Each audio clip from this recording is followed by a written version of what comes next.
In this video, I am going to move one of the walls. If you remember, we had a bathroom over here in the first video, and I'm going to move the bathroom over here. But what I'm going to do is just kind of orient you so that we can switch over to a floor plan where we can do some redesigning. So basically what we have is our stairwell here and then a bedroom here in our new design.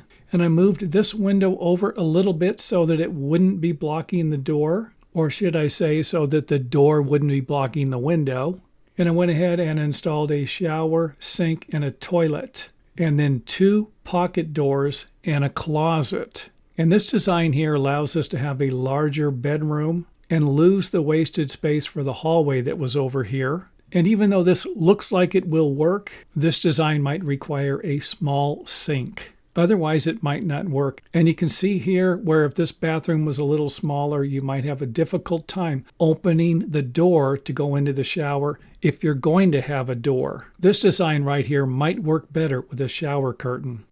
Let's go ahead and zoom in so you can get a better idea of what this plan looks like before heading to our next plan, where we're going to move the closet door from here to here. And the door could also swing into the closet also. Now, the reason why you might not consider doing this is because if the door's over here, you'll be able to put a dresser or something else in the bedroom that you might need, providing you with more wall space in the bedroom. It's probably not going to be a big deal if you have the door over here. And with our next design, we're going to go ahead and swing the door into the bathroom.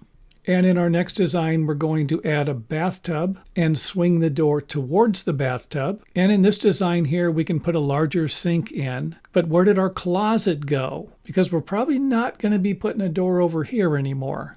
But we could always do something like this.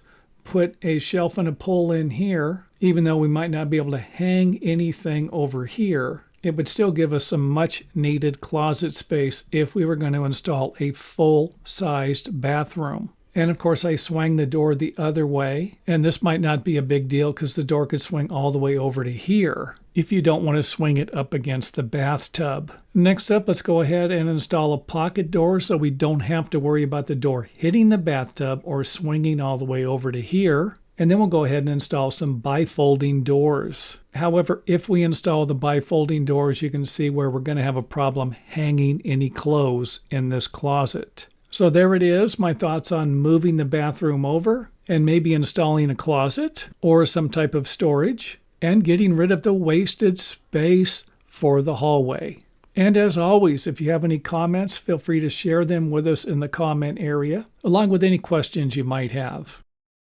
And thanks for watching. Also, don't forget to visit our website. We have an organized list of our videos there. You might have a difficult time finding that anywhere else.